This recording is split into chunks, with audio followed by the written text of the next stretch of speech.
சின்ன மருமகள் சீரியல்ல அடுத்து வர எபிசோட்ல என்ன மாதிரியான ட்விஸ்ட் எல்லாம் இருக்க போகுதுங்கிறத இந்த வீடியோல பார்க்கலாம். ஐஸ்வர்யாக்கு கருப்பசாமி கனவுல வருது.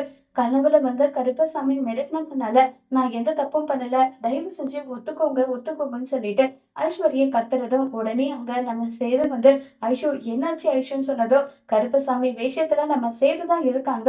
அது கண்ணுக்குள்ள இங்க இருந்து போயிடு போயிடு, எனக்கு பயமா இருக்குன்னு சொல்லிட்டு ஐஸ்வர்யா கத்தவும் ஈஸ்வரி சித்ரா வீட்டுல இருக்க எல்லாருமே பதறி போய் ஓடி வராங்க.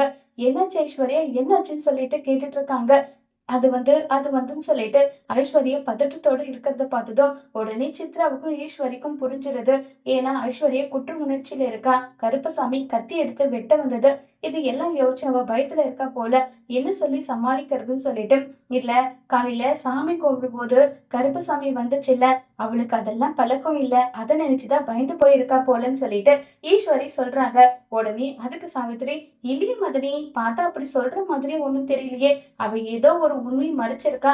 கனவுல கருப்பசாமி மிரட்டி உண்மையை சொல்லு, எல்லாரும் முன்னாடி சொல்லுன்னு சொல்லி மிரட்டின மாதிரி இல்ல தெரியுதுன்னு சொல்லிட்டு சொல்லி விட்டாங்க.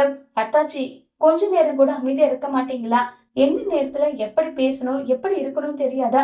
ஐஸ்வர்யா நீ வான்னு சொல்ற இல்லைன்னு சொல்லிட்டு அங்க இருந்து சித்ராவும் ஈஸ்வரியும் ஐஸ்வர்யாவை கூட்டிட்டு போயிட்டு, ஏய் என்னாச்சுடி, நான் தான் உன்கிட்ட சொன்னேன்ல, நம்மலாம் உண்மையை சொல்லாம யாருக்கும் எந்த ஒரு உண்மையும் தெரிய வராத நான் சொன்னேன். ஏண்டி அப்பயும் இப்படி பயந்து சாகுற? நீ பயப்படுறது இல்லாம எங்களையும் சேர்த்து மாட்டி விட்டுடவோ போலன்னு சொல்லிட்டு 3 பேருமே பேசிக்கிட்டு இருக்காங்க. சாமுத்திரியும் என்னவோ பேசுறாங்க. கண்டிப்பா ஏதோ ஒரு மர்மம் இருக்கு, அது என்னன்றதை கண்டுபிடிச்சு ஆகணும்னு சொல்லிட்டு அவங்க 3 பேரும் ரூம்ல பேசிட்டு இருக்காங்க. ரூமுக்கு வெளியே இருந்து சாமுத்திரியும் ஒட்டு கேட்டுட்டு இருக்காங்க. உடனே ஐஸ்வர்யா இல்ல, எனக்கு ரொம்ப பயமா இருக்கு. கருப்பசாமி எல்லாரும் முன்னாடி உண்மை சொல்லல, உன்னை என்ன பண்ணுவேன்னு எனக்கே தெரியாதுன்னு சொல்லிட்டு மிரட்டுச்சு. அதுதான் எனக்கு ரொம்ப பயமா இருக்குன்னு சொல்லிட்டு ஐஸ்வர்யா பேசிட்டு இருக்காங்க.